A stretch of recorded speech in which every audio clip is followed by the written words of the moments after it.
नमस्कार, जय माता दी। मैं हूँ आपके अपनी लाइफ डिजाइनर जीतू आचार्य। सूर्य संक्रांति बहुत ही उत्तम मानी जाती है। जैसे मकर संक्रांति होती है, ऐसे ही सूर्य संक्रांति का अपना एक खास महत्व होता है। और सूर्य संक्रांति जब आती है, यानी सूर्य का कर्क राशि में प्रवेश होना और सूर्य उत्तरायण से दक्षिणायन होना। उत्तरायण जो कि देवों की दिशा कही जाती है और दक्षिणायन जो कि देवों की रात्रि कही जाती है। यानी एक तरफ दिन कहा जाता है देवों का और दूसरी तरफ रात्रि कही जाती है देवों की। और सूर्य पिता का कारक, सूर्य आत्मा का कारक, सूर्य पितरों का कारक, सूर्य सत्ता का कारक, सूर्य हार्ट का कारक और सूर्य आपके मनोबल को भी बढ़ाने का कारक माना जाता है। सूर्य गवर्नमेंट सेक्टर का भी कारक माना जाता है। और ऐसे में सूर्य का बल में आना बहुत ज्यादा इंपॉर्टेंट माना जाता है। जलीय राशि में प्रवेश सूर्य का कहीं ना कहीं ये इंडिकेशन है, ये आपदाओं के संकेत दे रहा है। क्योंकि एक तरफ अंगारक योग है मंगल का मेष राशि में राहु के साथ, और वहीं दूसरी तरफ सूर्य का जलीय राशि में प्रवेश और साथ के साथ रेट्रो शनि का सूर्य को देखना, ये अपने आप में कुछ अलग से योग के साथ एक आपदाओं के संकेत को कहीं ना कहीं एक इंडिकेट कर रहा है। जलीय राशि जो होती है, जब भी कोई प्लेनेट जलीय राशि में एंटर करते हैं और उस समय जल से जुड़ी हुई ये घटनाएं ज्यादा बढ़ने लगती है। जल प्रलय, जल से बाढ़, जल से नुकसान, जल से कृषि का नुकसान, जल से जान माल का नुकसान। और तो और ये अंगारक जो युति है, ये भी बहुत बड़ा डिफरेंट एक योग बना करके आती है, जहां बड़े बड़े परिवर्तन होते हैं। सत्ता परिवर्तन, बड़ी हस्तियों का आपसे बिछड़ना, बड़े उच्च पद के, बड़े हाई पोजीशन के और खास करके राजनीति से जुड़े हुए लोगों के लिए ये कहीं ना कहीं उथल पुथल का कारक बन जाती है। परेशानियां और परेशानियों से मुक्ति, ये बहुत इंपॉर्टेंट चीज होती है कि आई तो है परेशानियां, लेकिन इससे मुक्ति कैसे ली जाए और क्या करना चाहिए ऐसे समय में कि हमारे आसपास इर्द गिर्द का जो ऑरा है वो बहुत पॉजिटिव होने लगे और उसका इंपैक्ट सिर्फ हमारे ऊपर नहीं, हमारे इर्द गिर्द में रहने वाले हर व्यक्ति विशेष पर हो। सूर्य की जब हम बात करते हैं तो सूर्य का कर्क राशि में प्रवेश यानी सूर्य संक्रांति, और इस संक्रांति में यानी उत्तरायण से सूर्य दक्षिणायन होने लगते हैं। दिन छोटे और रातें बड़ी होने लगती हैं। सूर्य पितरों के अधिपति भी माने जाते हैं, यानी पितरों के निमित्त अगर कुछ कार्य करने हो तो ये सूर्य संक्रांति का समय बड़ा उत्तम माना जाता है।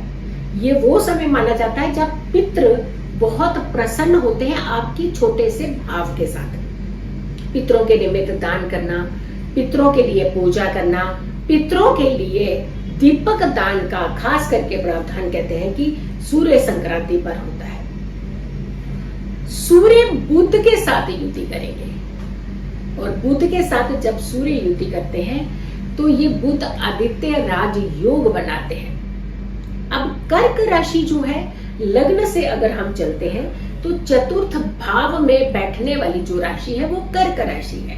और चतुर्थ भाव, फोर्थ हाउस, हमारा सुख भाव कहा जाता है, हमारी प्रॉपर्टी का भाव कहा जाता है, माता के सुख का भाव कहा जाता है।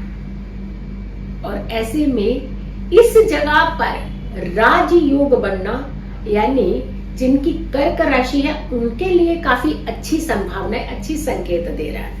और वहीं अगर ये बुध आदित्य राजयोग सीधा अगर दृष्टि डालता है, दोनों प्लेनेट सीधा एक्सिस में सातवीं दृष्टि से, तो आपके कर्म भाव को भी पुख्ता करता है, यानी कर्म भाव भी आपका स्ट्रांग होता है और साथ के साथ आपका सुख भाव भी स्ट्रांग होता है।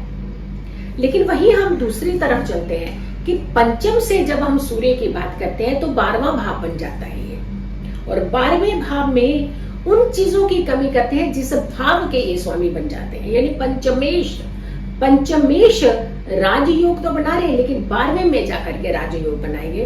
पंचम से 12वां भाव हो जाएगा, यानी पिता पुत्र में कहीं ना कहीं डिस्प्यूट का समय शुरू हो जाता है।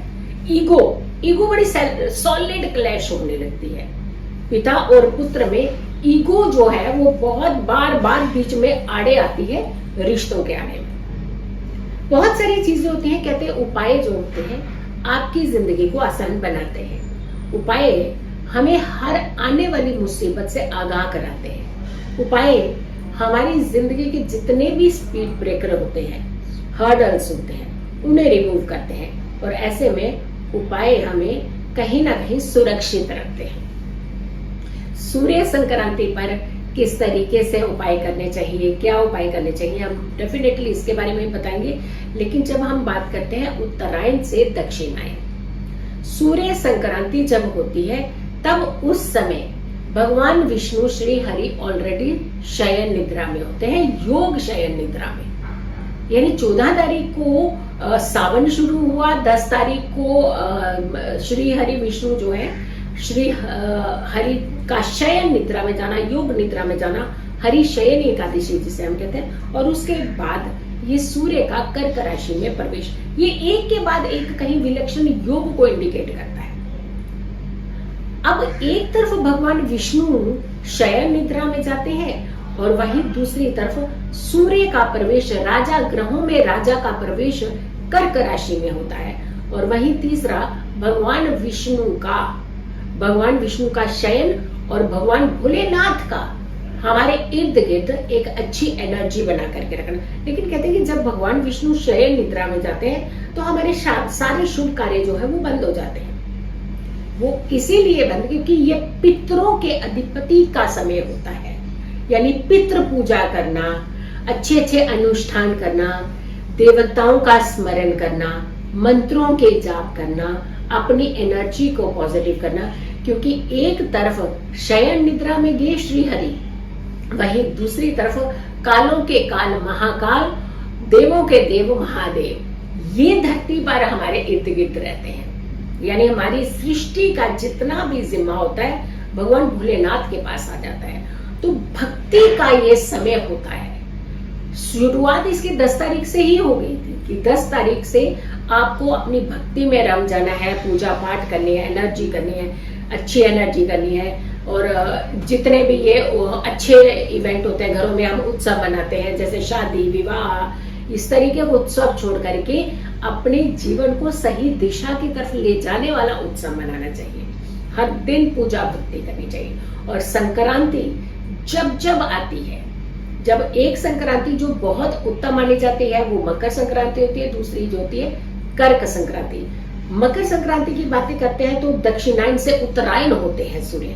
लेकिन यहीं अगर के हम कर्क संक्रांति की बात करते हैं तो उत्तरायण से दक्षिणायन होते हैं सूर्य, यानी भक्ति की तरफ आपका इंडिकेशन। एक दिन से रात्रि, यानी दिन छोटे रात्रि बड़ी, यानी दक्षिणायन, दक्षिणायन की तरफ आपका सूर्य का जाना। तो ऐसे में दिन छोटे हैं, बड़ी रातें हैं, यानी सोने का टाइम आपको वैसे ही मिल जा रहा है। दिन जो है व्यतीत कीजिए अपने जीवन को सही दिशा की तरफ लेकर के जाने के लिए। पूजा भक्ति कीजिए, सूर्य का स्मरण कीजिए, सूर्य उदय से पहले उठिए, सूर्य उदय से पहले उठ करके स्नान कीजिए, सूर्य को आप जल अर्पित कीजिए, आदित्य हृदय स्तोत्र का पाठ कीजिए, पितरों के निमित्त दीपक प्रज्वलित कीजिए, विष्णु की आराधना कीजिए, श्री हरि की आराधना कीजिए और साथ के साथ भोलेनाथ की आराधना कीजिए। जितने भी ये आपको ऐसे लगते हैं जरूरतमंद लोग होते हैं, ऐसे उनकी सहायता कीजिए, सहयोग कीजिए, पिता का आशीर्वाद लीजिए। पिता से आपने इस बार तो आशीर्वाद लेना ही लेना, इसीलिए क्योंकि जब जब कभी भी पिता पुत्र में क्लैशेस होते हैं तो इसका मतलब है कि आपके बीच में जो सूर्य की कड़ी है, सूर्य की एनर्जी कहीं ना कहीं कमजोर है।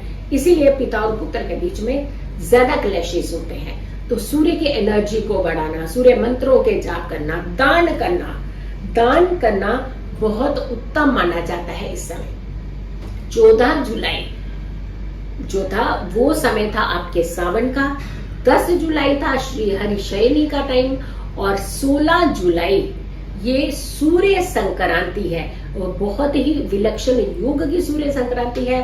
बुध आदित्य राज योग बनाती हुई ये संक्रांति है।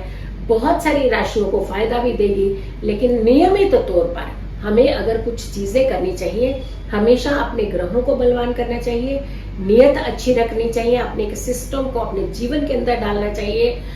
कॉन्टिन्यूशन में अगर आप सूर्य को जल देते हैं तो आपके जीवन में जितनी भी हर्डल्स होती हैं नौकरी को लेकर के, खास करके परेशानी है, नौकरी छूट गई, नौकरी में ये नहीं हो रहा, वो नहीं हो, तो बहुत सारी चीजें जो होती हैं आपकी काफी हद तक आपको रिलैक्सेशन मिल जाती है जब सूर्य का बल आपके पास होता है। चंद्रमा की राशि में सूर्य का प्रवेश और इस अद्भुत योग का आपने लाभ जरूर उठाना है, अपनी जिंदगी को सही दिशा की तरफ लेकर के जरूर जाना। मेरी इस वीडियो को ज्यादा से ज्यादा लोगों तक जरूर पहुंचाइएगा। अगर आप लोगों ने अभी तक मेरे चैनल को सब्सक्राइब नहीं किया है तो जरूर कीजिएगा, वीडियो जरूर शेयर कीजिएगा और मेरी आने वाली वीडियो का आप इंतजार करें। तब तक के लिए नमस्कार।